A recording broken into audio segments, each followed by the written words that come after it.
رحیم بخش ولد امیر بخش، کیا Zulaikha be be آپ کو اپنے نکاح میں قبول ہیں؟ نکاح خوان نے جب مجھ سے یہ پوچھا تو میں نے سہمی ہوئی نظر سے اپنے ابا جی کی طرف دیکھا تھا، جو قہر بھری نظروں سے مجھے ہی گھور رہے تھے۔ میرا دل زور زور سے دھک دھک کر رہا تھا۔ میری عمر اس وقت 14 سال تھی، لیکن میری شادی 30 سالہ عورت کے ساتھ کی جا رہی تھی۔ ہمارے ہاں شادی وٹے سٹے کی بنیاد پر کی جاتی ہے۔ کون کہتا ہے کہ وٹے سٹے میں نقصان ہمیشہ لڑکی کا ہوتا ہے کہ اس کی شادی بے جوڑ سے کر دی جاتی ہے؟ زیادتی تو ہم مردوں کے ساتھ بھی ہوتی ہے، جیسے کہ میرے ساتھ ہو رہی تھی۔ میری بہن کی عمر 20 کے لگ بھگ تھی اور زلیخا کے بھائی سے میری بہن کا نکاح ہو چکا تھا، لیکن اس کے بھائی کی عمر 25 سال کی تھی۔ بہن کی شادی کی خاطر مجھے بلی کا بکرا بنایا گیا تھا۔ میں نے ابا سے بہت انکار کیا کہ میں یہ نکاح کسی قیمت پر نہیں کروں گا، تو ایک زوردار تھپڑ ابا نے میرے منہ پر مارا تھا۔ کہنے لگے، میں دیکھتا ہوں کیسے تو نکاح نہیں کرتا۔ میری بہن کی شادی تو اس کے جوڑ کے ساتھ ہو رہی تھی، لیکن میرے ساتھ بہت بڑی زیادتی ہو رہی تھی۔ میں بھلا کیسے اس کے ساتھ شادی کر سکتا تھا؟ اور پھر میری عمر بھی شادی کی نہ تھی، میں تو ابھی 9ویں جماعت میں پڑھتا تھا۔ میرا شادی کا ابھی کوئی ارادہ نہیں تھا، لیکن بہن کا رشتہ جس گھر سے آیا تھا وہ بہت کھاتے پیتے اور اچھی حیثیت رکھنے والے لوگ تھے، اس لیے ابا نہیں چاہتے تھے کہ وہ رشتہ ہاتھ سے نکلے۔ لیکن لڑکے والوں کی یہ شرط تھی کہ بدلے میں ان کی بہن کی شادی مجھ سے ہو جائے۔ اگر ان کی بہن سے میرا نکاح نہ ہوا تو میری بہن کی شادی بھی نہیں ہو سکتی، اس لیے ابا نے مجھ سے پوچھے بنا میرا رشتہ طے کر دیا۔ میں اسکول سے ابھی گھر واپس آیا تھا کہ میری ماں نے موتی چور کا ایک لڈو میرے منہ میں ڈال دیا۔ بہن کے رشتے کی بات گھر میں چل رہی تھی، اس لیے مجھے لگا کہ بہن کا رشتہ طے ہو گیا ہے۔ میں نے خوشی خوشی لڈو کھایا۔ اماں کہنے لگی، اس جمعے کو فریدہ کے ساتھ ساتھ تیرا بھی نکاح ہے۔ یہ سن کر میرے حلق سے نیچے اترنے والا موتی چور کا لڈو مجھے کڑوا لگنے لگا، کیونکہ میں شادی کرنا ہی نہیں چاہتا تھا، نہ ہی میری عمر تھی۔ میں نے کہا، اماں میری شادی کی کوئی عمر نہیں ہے، بہن کی ہے، اس کی شادی کرو۔ اماں کہنے لگی، تیری عمر نہیں ہے لیکن زلیخا کی تو ہے، اور پھر تجھے پتہ ہے کہ برادری میں وٹے سٹے کی ہی شادی ہوتی ہے۔ بہرحال میں نے اماں سے بہت انکار کیا، کیونکہ مجھے اتنا معلوم تھا کہ زلیخا میرے ہونے والے بہنوئی سے بڑی ہے۔ میں بھلا کیوں ایک بے جوڑ رشتے کے بندھن میں بندھ تھا؟ رات کو جب میں نے ابا کے سامنے انکار کیا تو وہ بھی مجھے برا بھلا کہنے لگے تو نہیں چاہتا کہ تیری بہن کی زندگی سنور جائے؟ کمبخت، تجھے پال پوس کر اس لیے تو بڑا نہیں کیا تھا۔ میں نے کہا، مجھے پال پوس کر شاید اس لیے بڑا کیا تھا تاکہ بہن کی خاطر مجھے قربانی کا بکرا بنا دے۔ میری بات سن کر ابا نے میرا کان پکڑ کر بری طرح سے مڑوڑ دیا۔ کہنے لگے، مجھے پتہ ہے تیرے منہ میں جو لمبی گز لمبی زبان ہے یہ کس وجہ سے آئی ہے۔ پھر میری بہن پر چلانے لگے کہ میں تجھے کہتا تھا نا کہ اس کو اسکول میں داخلہ مت کرواؤ، یہ ذرا سا سر اونچا نکالے گا اور ہمارا باپ بن بیٹھے گا۔ دیکھ لیا، اگر میرے ساتھ کھیتوں میں جاتا، ہل چلاتا تو عقل ٹھکانے رہتی اس کی۔ مجھے بچپن سے ہی تعلیم حاصل کرنے کا شوق تھا، اور یہ خواہش میری بہن کی وجہ سے پوری ہوئی تھی۔ ابا اس حق میں نہ تھے، لیکن بہن نے کہا کہ آپ اسے اسکول میں داخل کروا دیں۔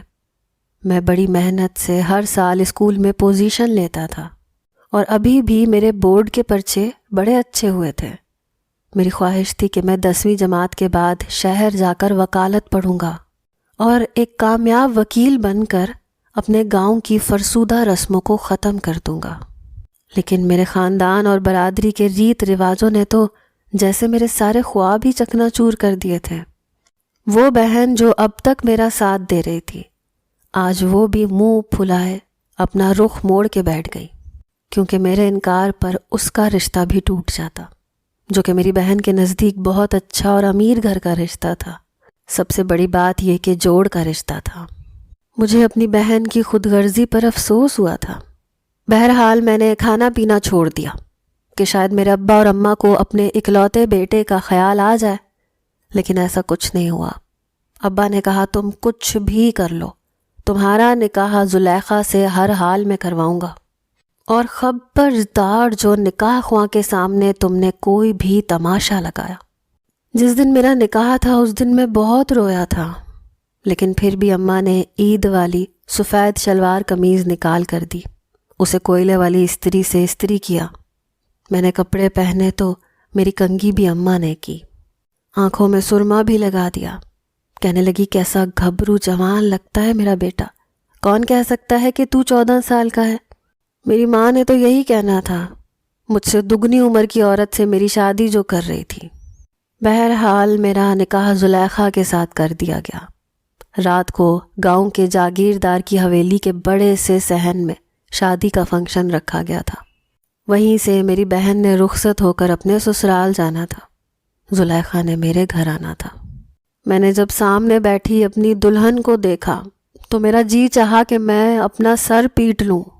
وہ میری بیوی کم اور میری ماں زیادہ لگ رہی تھی۔ اگر ابا کو اتنا ہی وٹے سٹے کا شوق تھا تو خود اس عورت سے شادی کر لیتے، میری زندگی کیوں برباد کی؟ میرے دل میں تو اس عورت کے لیے نفرت بیٹھ گئی تھی۔ رخصت ہو کر زلیخا میرے گھر آئی تو میری والدہ ہی زلیخا کو میرے کمرے میں بٹھا کر آ گئی، لیکن میں کمرے میں جانے کے لیے تیار ہی نہ تھا۔ نہ میرا دل اس عورت کی طرف مائل تھا، نہ مجھے شادی کا شوق تھا۔ میرے تو کچھ اور ہی خواب تھے جو ٹوٹ چکے تھے، اور ایک اور تلخ حقیقت یہ تھی کہ مجھے اس رشتے کے بارے میں بھی کوئی علم نہیں تھا، کیونکہ میرے ذہن میں ایسی کوئی بات تھی ہی نہیں۔ میرا بالکل دل نہیں تھا کہ میں کمرے کے اندر جاؤں، اور دوسرا مجھ پر بدحواسی بھی طاری ہونے لگی تھی کہ کروں گا کیا، کیونکہ میں ہر بات سے انجان تھا۔ آج تک میں نے کبھی کسی لڑکی کو ایسی نظر سے نہیں دیکھا تھا۔ میری والدہ کمرے سے باہر آئیں تو میرے پاس آ کر کہنے لگی، جاؤ کمرے میں، تمہاری دلہن تمہارا انتظار کر رہی ہے۔ میں نے اماں کو شکوہ کناں نظروں سے دیکھا۔ بہرحال کمرے میں تو مجبوراً ہی صحیح مجھے جانا تو تھا۔ میری والدہ مجھ سے کہنے لگی، میں نے کمرے میں دودھ کا گلاس رکھ دیا ہے، وہ ضرور پی لینا، بادام پستے والا دودھ ہے، ٹھیک رہے گا تمہارے لیے۔ میں بہرحال اپنے کمرے میں چلا گیا تو وہ عورت گھونگھٹ نکالے بیٹھی ہوئی تھی۔ مجھے تو اس پر بھی افسوس ہو رہا تھا کہ کیسی عجیب عورت تھی، شادی کے نام پر ایک 14 سال کے بچے سے کیا امید رکھے ہوئے تھی کہ میں چل کر اس کے پاس آؤں گا، بیڈ پر بیٹھوں گا، اس کا گھونگھٹ اٹھاؤں گا، اس کی تعریف کروں گا، اس کے ہاتھ میں انگوٹھی پہناؤں گا، اور اس کے آگے تو میرا ذہن بالکل صاف تھا۔ مجھے نہیں معلوم تھا کہ اس کے آگے کیا ہوتا ہے۔ مجھے یہ معلوم نہیں تھا کہ اگر اس عورت کو اس بات کا علم ہو گیا کہ مجھے کچھ پتہ نہیں ہے تو یہ تو میرا مذاق اڑاتی رہے گی۔ مجھے یاد آنے لگا کہ ایک بار میرے ماموں کی شادی ہوئی تھی تو اس کے دوست یہی کہہ رہے تھے کہ پہلی رات بیوی پر کبھی بھی یہ ظاہر نہ کرنا کہ تم اناڑی ہو، ورنہ ساری زندگی تانے دیتی رہے گی۔ میں اس وقت سمجھ نہیں پا رہا تھا کہ مجھے کیا کرنا چاہیے اور کیا نہیں۔ میں نے کمرے کا دروازہ بند کیا، اس کے پاس آ کر بیٹھ گیا۔ گھونگھٹ اٹھانے کا میرا کوئی ارادہ نہیں تھا، کیونکہ اس کی شکل میں پہلے ہی دیکھ چکا تھا۔ میں نے کہا، میری بات سنو، مجھ سے کوئی بھی امید مت رکھنا، میری تم سے شادی زبردستی کی گئی ہے، نہ تو مجھے تم پسند ہو، نہ ہی میں تمہیں اپناؤں گا۔ اپنی عمر دیکھو، تمہیں لگتا ہے تمہیں مجھ سے شادی کرنی چاہیے تھی؟ میری بات سن کر اس نے خود ہی سے اپنا گھونگھٹ اٹھایا، لیکن بولی کچھ نہیں۔ میں نے بڑے غصے سے اور روب جمانے کے انداز سے بات کی تھی۔ اس نے مجھے کوئی جواب نہیں دیا۔ میں نے اسے یہ بھی کہہ دیا کہ صبح سب کے سامنے وہ ایسی کوئی بات نہیں کرے گی جو ہمارے بیچ ہوئی ہے، یہی کہے گی کہ سب ٹھیک ہے۔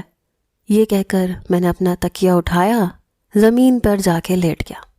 کچھ دیر بعد مجھے اس کی آواز سنائی دی۔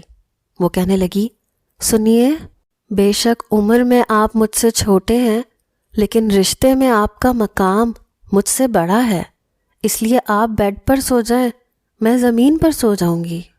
مجھے تو لگا تھا کہ بڑے گھر سے آئی ہے، کہیں میری بات پر مجھ پر بھڑک نہ جائے، پھر عمر میں بھی مجھ سے دگنی ہے تو کہیں کوئی بدلحاظی نہ کر دے۔ لیکن اس نے بڑے آرام سے مجھ سے کہا۔ میں نے بھی سوچا کہ میں مرد ہوں، بے شک کم عمر ہوں، لیکن ہوں تو شوہر، میں زمین پر کیوں سوؤں؟ میں نے اپنا تکیہ اٹھایا اور بیڈ پر لیٹ گیا۔ اس نے چادر نیچے بچھائی، اپنا تکیہ رکھ کر خود واش روم میں چلی گئی۔ سادہ لباس پہن کر وہ باہر آئی، زمین پر جا کر سو گئی۔ میں نے تو خدا کا شکر ادا کیا۔ صبح ہوئی تو کمرے کا دروازہ کھٹکنے لگا۔ دستک سنتے ہی وہ فوراً سے اٹھ کر بیڈ پر اپنا تکیہ رکھنے لگی، پھر اپنے لمبے گھنے بالوں کو سمیٹ کر ان کا جوڑا بنایا، سر پر دوپٹہ لیا اور دروازہ کھول دیا۔ میری والدہ باہر کھڑی نہیں۔ والدہ نے اس کے سر پر پیار دیا، دعائیں دیں، پھر کہنے لگی رحیم بخش کو بھی اٹھا دو، میں نے ناشتہ بنا دیا ہے، ساری برادری اکٹھی ہے، مل کر ہی سب نے ناشتہ کرنا ہے، اس لیے تیار ہو کر باہر آنا۔ وہ کہنے لگی جی ضرور۔ پھر امی کہنے لگی تمہاری اماں نے جو سونے کا سیٹ تمہیں چڑھایا تھا نا، اس کے کڑے بڑے بھاری تھے، ایسا کرو وہ پہن لینا۔ وہ اس پر بھی اس بات میں سر ہلانے لگی۔ میں بھی اٹھ کر تیار ہو گیا۔ ساری برادری کے سامنے میں اپنی بیوی کے ساتھ ہی بیٹھا تھا، اس کے ساتھ ہی ناشتہ بھی کیا۔ پھر تو یہ سلسلہ چل نکلا۔ میری بہن بھی شادی کے 4-5 دن بعد گھر پر ملنے آئی تو بہت خوش تھی۔ اس کا گھر بھی بس گیا تھا اور میری زندگی میں بھی سکون آ گیا تھا۔ زلیخا نے بہت جلد گھر کی ساری ذمہ داری سنبھال لی تھی۔ میرے سارے کام وہ اپنے ہاتھوں سے کرتی تھی، مجھے کچھ کہتی بھی نہیں تھی۔ میں نے سوچا میں یوں ہی اتنا ڈر رہا تھا، شاید میرے روب میں آ گئی ہے۔ میں نے میٹرک کیا تو میرا A1 گریڈ بنا تھا۔ میں بہت خوش تھا۔ خوش تو ابا اور اماں بھی تھے، زلیخا بھی خوش تھی۔ لیکن جب میں نے ابا سے کہا کہ مجھے وکالت پڑھنی ہے اور میں شہر میں جا کر کالج میں داخلہ لوں گا، ہاسٹل میں رہا کروں گا، تو ابا نے صاف انکار کر دیا۔ کہنے لگے بس 10 جماعتیں بہت ہوتی ہیں، کل سے کھیتوں میں آ کر میرا ہاتھ بٹاؤ۔ اب تو گھرداری والا ہو گیا ہے، آج بیوی ہے، کل بچے بھی ہوں گے، تو یہاں پڑھائیاں کرے گا تو کیا تیرے بیوی بچوں کو میں پالوں گا؟ میں اس وقت تو خاموشی سے کمرے میں چلا گیا۔ میں جانتا تھا کہ زلیخا بڑے گھر سے آئی ہے، اسی لیے اماں اس کے سامنے کچھ دبتی تھیں۔ پھر میری بہن اس کے گھر میں بہت خوش تھی، اسی لیے اماں کی کوشش ہوتی تھی کہ زلیخا کی کوئی بات نہ ٹالیں، تاکہ میری بہن بھی اپنے گھر میں خوش اور آباد رہے۔ اس لیے جب زلیخا رات کو کمرے میں آئی اور اپنا زمین پر بستر بچھانے لگی تو میں نے کہا دیکھو میری بات سنو، ابا تمہاری بات نہیں ٹالیں گے اور نہ ہی اماں تمہاری بات سے انکار کریں گی، تم انہیں کہو کہ مجھے کالج میں پڑھنے کی اجازت دے دیں۔ وہ کہنے لگی ٹھیک ہے، آپ بے فکر رہیں، میں ابا جی کو اور اماں کو منا لوں گی۔ یہ سن کر میں بڑا خوش ہوا۔ پھر یہی ہوا، میں نہیں جانتا کب اور کیسے، لیکن زلیخا نے اماں ابا کو اس بات پر راضی کر لیا کہ میں شہر جا کر تعلیم حاصل کروں۔ میں شہر میں ہاسٹل میں رہنے لگا۔ اب تو میں مہینے کے بعد 1 دن کے لیے گاؤں جاتا تھا، پھر دوبارہ شہر آ جاتا تھا۔ وقت یوں ہی گزرنے لگا۔ میں نے وکالت کی ڈگری بھی حاصل کر لی۔ حالانکہ میں نیا وکالت کے شعبے میں آیا تھا، لیکن میں اپنے کیس پر اتنی محنت کرتا تاکہ جیت کو اپنا مقدر بنا لیتا۔ اس لیے بہت جلد میں نے شہرت حاصل کر لی۔ جیسے جیسے میں مشہور ہونے لگا، سب لوگ میرے گن گانے لگے۔ میں نے اپنی فیس بھی بڑھا لی۔ اب میں لاکھوں روپے لیتا تھا۔ ان لوگوں کا کیس ڈنکے کی چوٹ پر جیت کر دکھاتا تھا۔ میں نے شہر میں ہی ایک چھوٹا سا گھر لے لیا، کیونکہ میرا کام شہر میں ہی تھا۔ میری شادی کو بھی 7 سال گزر گئے تھے، لیکن ان 7 سالوں میں نے اپنی بیوی کو کبھی چھوا تک نہیں تھا۔ اس بار جب میں گاؤں گیا تو اماں کہنے لگیں کہ بہت کر لی تو نے پڑھائی، اب تو خیر سے وکیل بن گیا ہے، اب مجھے پوتے کی بھی شکل دکھا دے۔ میں نے کوئی جواب نہیں دیا، کیونکہ ابھی بھی میرے دل میں اپنی بیوی کے لیے ایسے کوئی جذبات نہیں تھے۔ میں نے کہا یہ تو اللہ کے اختیار میں ہے اماں۔ میری ماں کہنے لگی مجھے نہیں لگتا کہ اس عورت سے تجھے اولاد ہوگی، تمہاری بہن کی شادی بھی اسی کے ساتھ ہوئی تھی، خیر سے 4 بچے ہیں اس کے، اور یہ کلموہی بانج لگتی ہے مجھے۔ تو ایسا کر کے شہر جا کر شادی کر لے، لیکن اسے بھی اپنے ساتھ لے جا، اسے تو اپنے روب میں رکھنا تاکہ یہ تیری شادی کا ڈھنڈورا یہاں نہ پیٹے اور تیری بہن کا گھر بھی بسا رہے۔ دوسری شادی کر اور اپنا وارث پیدا کر۔ یہ سن کر مجھے بھی اماں کی بات ٹھیک لگی۔ میں بھلا کیوں اس بوڑھی عورت کے ساتھ اپنی عمر گنواتا، لیکن اسے اپنے ساتھ رکھنا میری مجبوری تھی، کیونکہ میری بہن اس کے بھائی کے ساتھ عیش کر رہی تھی۔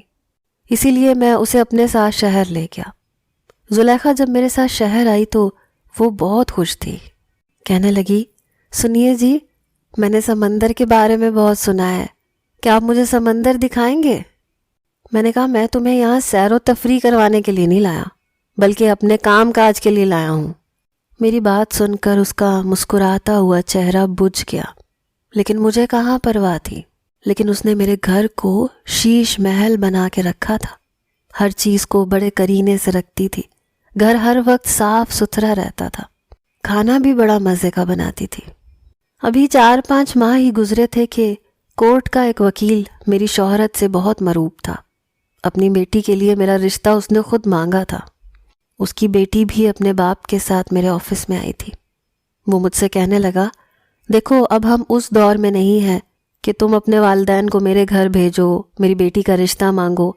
مجھے تم بہت پسند ہو اور یہ میری بیٹی ہے، چاہو تو 2-4 ملاقاتیں بھی کر لو، آپس میں دیکھ لو کہ تم لوگوں میں انڈرسٹینڈنگ ہوتی ہے یا نہیں۔ اگر ہو جائے تو میری طرف سے رشتہ پکا ہے۔ لڑکی بے حد خوبصورت تھی، مجھے اچھی بھی لگ رہی تھی، اسی لیے میں نے 2-4 بار اس کے ساتھ ریسٹورنٹ میں ملاقات بھی کر لی۔ وہ لڑکی میرے ساتھ میرے سرکل میں موو کرنا جانتی تھی، اس لیے میں نے اس کے باپ سے کہا کہ مجھے شادی پر تو کوئی اعتراض نہیں، لیکن میں آپ لوگوں سے جھوٹ نہیں بولوں گا، میں پہلے سے شادی شدہ ہوں، لیکن میری بیوی 40 سال کی ہے اور یہ شادی ہماری خاندانی شادی ہے جو وٹے سٹے کی بنیاد پر کی گئی تھی۔ میں نے آج تک اپنی بیوی کو چھوا نہیں ہے، لیکن میری بہن اس کے وٹے میں گئی ہے، اس لیے میں اسے چھوڑ نہیں سکتا۔ اگر آپ کو میں میری اس بیوی کے ساتھ قبول ہوں تو پھر مجھے بھی اس رشتے پر کوئی اعتراض نہیں۔ وہ وکیل کہنے لگا کہ میں اپنی بیٹی کے حق مہر میں تمہارا گھر اس کے نام لکھواؤں گا۔ مجھے اس بات پر کوئی اعتراض نہ تھا، کیونکہ میں مہینے کے لاکھوں کمانے لگا تھا۔ یوں میری شادی رمشا سے ہو گئی۔ گاؤں میں شادی کا کسی کو بھی علم نہ تھا۔ جب میں رمشا سے نکاح کر کے اسے اپنے گھر لایا تو زلیخا اسے دیکھ کر حیران رہ گئی۔ پہلی بار میں نے اس کی آنکھوں سے آنسو بہتے ہوئے دیکھے تھے، لیکن ابھی بھی چپ تھی۔ مجھے اور رمشا کو ایک ساتھ دیکھ کر اور رمشا کو دلہن کے لباس میں دیکھ کر وہ سمجھ گئی تھی کہ وہ میری کیا لگتی ہے۔ دروازے سے فوراً پیچھے ہٹ گئی، فوراً سے اپنے کمرے میں جا کر دروازہ بند کر لیا۔ میں رمشا کو دوسرے کمرے میں لے آیا۔ میری شادی شدہ زندگی رمشا کی ہمراہی میں بہت اچھی گزر رہی تھی۔ ہم رات کو دیر تک پارٹیز میں جاتے، گھومتے پھرتے، گو کہ میں نے رمشا کو ہر عیاشی کروائی۔ پہلے پورا کراچی گھمایا، اس کے بعد اسے مری اسلام آباد لے گیا۔ زلیخا تو بس ہماری زندگی میں یوں تھی جیسے کوئی ملازمہ ہو۔ رمشا تو اکثر اس پر روب جمانے لگتی تھی، اپنے کام بھی اس سے کرواتی تھی۔ رمشا کو کسی کام کی عادت نہ تھی، گھر کو ہر وقت بکھیرے رکھتی تھی۔ میں کبھی کبھی سوچتا تھا کہ اگر زلیخا نہ ہوتی تو گھر کاٹ کباڑ بن چکا ہوتا۔ میں صبح کورٹ جانے کے لیے اٹھتا تو رمشا سو رہی ہوتی تھی۔ وہ پہلے ہی مجھے صاف کہہ چکی تھی کہ اسے کھانا بنانا بالکل نہیں آتا، اس لیے میں اسے کبھی بھی اپنے کسی کام کے لیے مت جگاؤں، اور مجھے ایسی کوئی ضرورت بھی نہیں پڑتی تھی، کیونکہ زلیخا تو تھی میرے ہر کام کرنے کے لیے۔ لیکن ایک بار زلیخا کو بخار ہو گیا، 2 دن وہ بخار میں پڑی رہی۔ رمشا نے مجھے بتایا تک نہیں تھا۔ وہ تو گھر کی بکھری ہوئی حالت دیکھ کر جب میں نے پوچھا کہ زلیخا کہاں ہے، کیا اسے نظر نہیں آتا گھر کا کیا حشر ہے، اس وقت رمشا اپنے ہاتھوں پر لوشن لگا رہی تھی۔ کہنے لگی 2 دن سے بیمار پڑی ہوئی یہ کمبخت، نہ جانے کب ٹھیک ہوگی اور گھر صاف کرے گی، مجھ سے تو یہ کام نہیں ہوتے۔ یہ کہہ کر وہ بیڈ پر میرے برابر میں لیٹ گئی۔ جب میں نے یہ سنا کہ زلیخا کو بخار ہے تو میں بیڈ سے اٹھ کر کھڑا ہو گیا کہ جا کر دیکھوں کہ اسے کیا ہوا ہے۔ اب آپ یہ مت سمجھیے گا کہ مجھے اس سے محبت تھی، نہیں، مجھے اس سے محبت نہیں تھی، شاید ہمدردی تھی۔ لیکن جیسے ہی میں بیڈ سے کھڑا ہوا، رمشا کہنے لگی، تم کہاں جا رہے ہو؟ میں نے کہا وہ بیمار ہے تو جا کر دیکھوں اسے، کیا ہوا ہے؟ تم نے مجھے پہلے کیوں نہیں بتایا؟ اگر دن کے وقت مجھے معلوم ہوتا تو میں اسے ڈاکٹر کے پاس لے جاتا، دوائی لا دیتا۔ میرا یہ کہنا تھا کہ رمشا بھڑک اٹھی، کہنے لگی، کوئی ضرورت نہیں ہے تمہیں اس بڈھی کا خیال رکھنے کی، سمجھے؟ آرام سے لیٹو، ادھر مرتی ہے تو مر جائے، میں یہ برداشت نہیں کر سکتی کہ تم ایک لمحے کے لیے بھی اس عورت کے پاس جاؤ۔ میں نے حیرت سے رمشا کو دیکھا تھا۔ میں نے کہا، کیا پاگل ہو گئی ہو؟ ارے میں اسے اس قابل نہیں سمجھتا کہ اسے تمہارے جیسا مقام دے سکوں، لیکن بہرحال وہ انسان تو ہے نا، اگر بیمار ہوئی ہے تو اسے دوا تو لا کر دینی ہوگی۔ اگر ہم گھر میں کسی ملازمہ کو بھی رکھتے تو بیماری میں اسے بھی پوچھنا پڑتا۔ یہ کہہ کر میں کمرے سے باہر نکل گیا۔ جب میں زلیخا کے کمرے میں گیا تو وہ بری طرح سے کانپ رہی تھی۔ یہ دیکھ کر میں گھبرا سا گیا۔ میں اس کے پاس گیا، اس کی پیشانی کو چھو کر دیکھا تو وہ بخار میں تپ رہی تھی۔ میں نے جلدی سے بخار کی میڈیسن لی، فریج سے دودھ نکال کر گلاس میں ڈال کر کمرے میں لے آیا۔ میں نے سہارا دے کر اسے بٹھایا، اسے دودھ پلایا، اسے میڈیسن دی۔ بس اتنی سی ہمدردی میں زلیخا کے اترے ہوئے چہرے پر مسکراہٹ سج گئی۔ کہنے لگی، آپ نے کیوں زحمت کی؟ میں خود ہی ٹھیک ہو جاتی۔ میں نے کہا، تمہیں بتانا چاہیے تھا کہ تمہیں بخار ہے، میں تمہیں ڈاکٹر کے پاس لے جاتا۔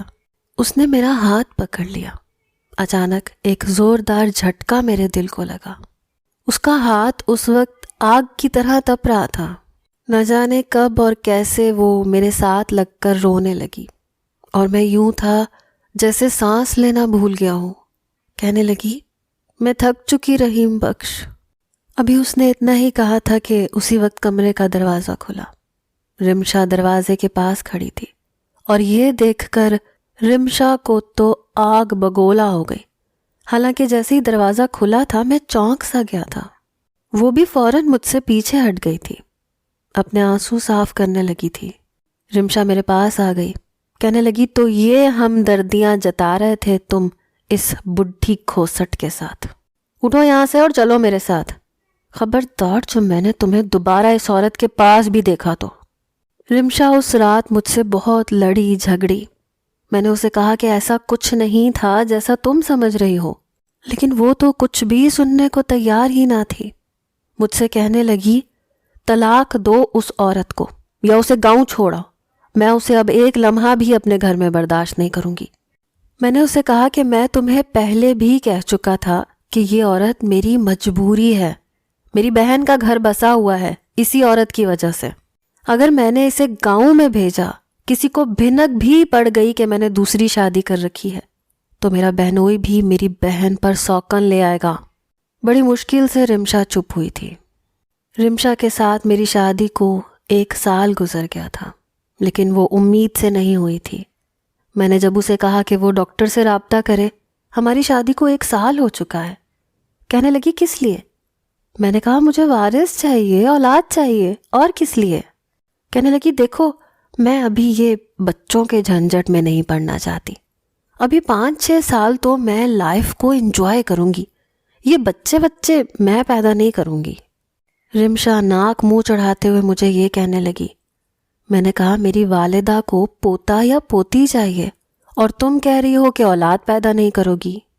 وہ کہنے لگی، تمہاری والدہ کے کہنے پر میں اپنا فیگر خراب نہیں کر سکتی، دوبارہ تم مجھ سے یہ بچوں کے بارے میں بات چیت مت کرنا، میں اپنی مرضی اور اپنے اسٹائل سے زندگی گزارنے کی عادی ہوں۔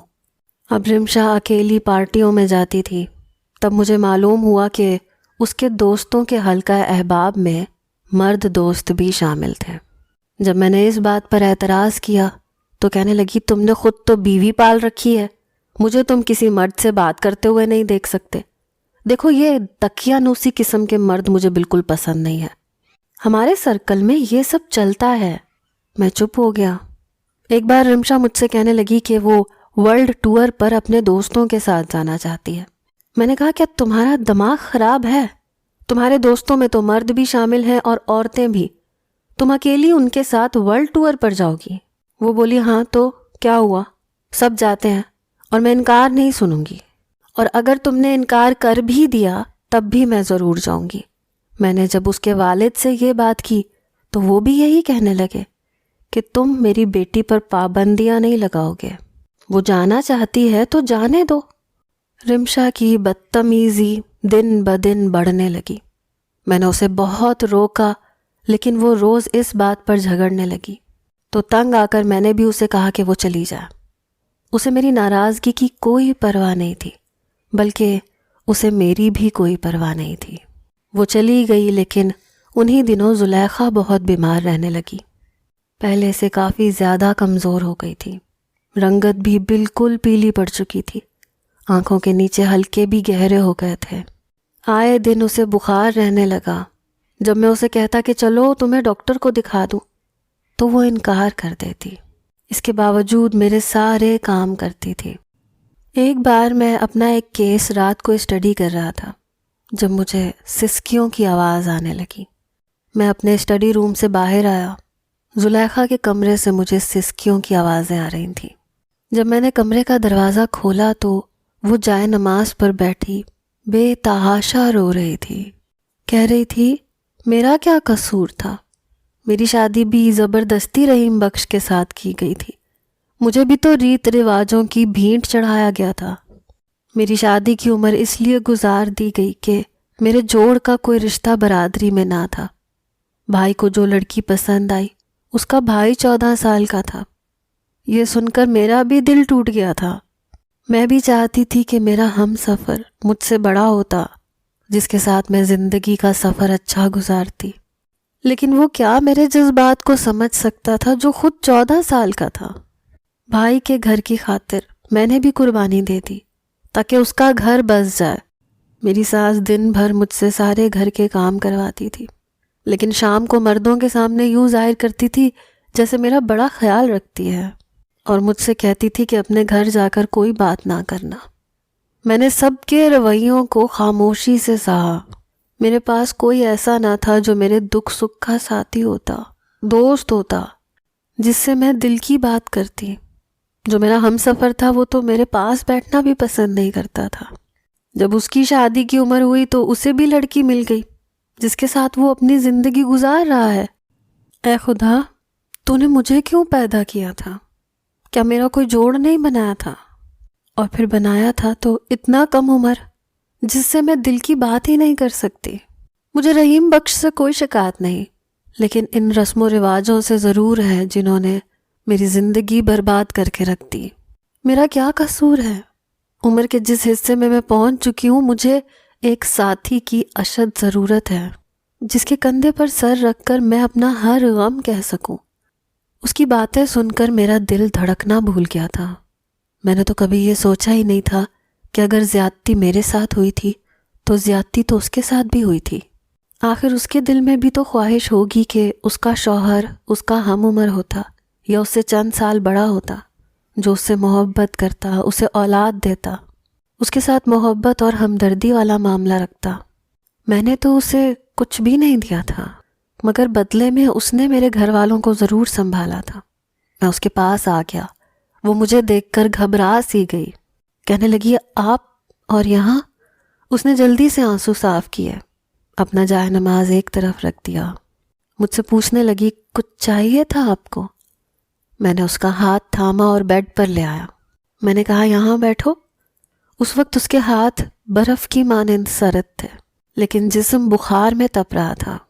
میں نے اس کو اپنے ساتھ لگا لیا. میں نے کہا میں نے تمہارے ساتھ بہت بڑی زیادتی کر دی. یہ سن کر رونے لگی. کہنے لگی رحیم بخش، مجھے اپنی زندگی سے بس چند دن دے دو، میرے پاس زیادہ وقت نہیں ہے. یہ سن کر مجھے حیرت ہوئی تھی، لیکن میں نے اس وقت انکار نہیں کیا. وہ مجھ سے عمر میں دگنی تھی، خوبصورت بھی نہیں تھی، لیکن مجھ سے یوں بات کرتی تھی جیسے میں اس سے عمر میں بڑا ہوں. میں نے آج تک اس کی زبان سے اپنے لیے تم کا لفظ نہیں سنا تھا. اور اس کے برعکس ایک رمشا تھی جو مجھ سے عمر میں 5 سال چھوٹی تھی، لیکن مجھ سے تم کر کے بات کرتی تھی۔ اس کی نظروں میں میرے لیے ذرا بھی احترام نہ تھا۔ جب تک رمشا یہاں نہیں آتی میں زلیخا کے ساتھ اچھے سے اچھا وقت گزارنا چاہتا تھا، لیکن اس کا موقع بھی مجھے بہت کم ملا۔ 15 دن بعد زلیخا کی طبیعت بگڑنے لگی۔ میں اسے ڈاکٹر کے پاس لے گیا تو جو خبر ڈاکٹر نے مجھے بتائی، میرے ہوش اڑ کے رہ گئے تھے۔ وہ کینسر کی مریضہ بن چکی تھی اور آخری اسٹیج پر تھی۔ اس کا علاج ممکن نہ تھا، بس چند دن کی مہمان تھی۔ یہ سننا تھا کہ میں پریشان ہو کر رہ گیا۔ مجھے لگا میں نے بہت بڑا ظلم کر دیا اس کے ساتھ۔ 4 دن میں نے اسی کے ساتھ گزارے۔ وہ کہنے لگی مجھے ہاسپٹل میں داخل مت کروانا، میں آخری لمحے بھی آپ کے ساتھ گزارنا چاہتی ہوں۔ اس کی آخری سانسیں چل رہی تھی تو اس کا سر میری گود میں تھا اور میرا ہاتھ اس نے تھام رکھا تھا۔ آخری الفاظ اس کی زبان پر یہ تھے کہ رحیم بخش، آپ مجھ سے راضی تو ہیں نا؟ میں نے آپ کی حق تلفی تو نہیں کی؟ میری آنکھوں سے آنسو بہہ رہے تھے۔ کیا آخری وقت میں بھی اسے میری فکر تھی؟ میری؟ میں نے اسے دیا ہی کیا تھا سوائے چند دن کی محبت کے؟ کلمہ شہادت پڑھتے ہی اس کی روح پرواز کر گئی۔ میں نہیں جانتا کہ مجھے کیا ہوا تھا، لیکن میں پھوٹ پھوٹ کے رو رہا تھا۔ مجھے لگا میری تو دنیا ہی اب اجڑی ہے۔ زلیخا کی تدفین کے بعد جب میں گھر لوٹا تو مجھے پورا گھر کاٹ کھانے کو دوڑ رہا تھا۔ مجھے لگ رہا تھا جیسے میں ادھورا رہ گیا۔ کچھ دن بعد رمشا واپس آ گئی۔ زلیخا کے بارے میں سن کر اسے کوئی دکھ نہیں ہوا تھا، بلکہ شکر ادا کر رہی تھی کہ اس سے جان چھٹی۔ لیکن میرے دل کی دنیا بدل چکی تھی۔ میں اکثر فارغ اوقات میں زلیخا کی قبر پر جا کر بیٹھ کر روتا رہتا، ہاتھ جوڑتا، معافیاں مانگتا، لیکن سمجھ نہیں آتی کہ قصوروار کون تھا، میں یا ہمارا معاشرہ یا ریت رواج، جنہوں نے زلیخا جیسی نہ جانے کتنی عورتوں کی زندگیوں کو یوں برباد کیا ہے۔ میرا آپ سے سوال ہے، آپ مجھے بتائیے کہ قصوروار کون تھا، میں یا پھر یہ ریت رواج؟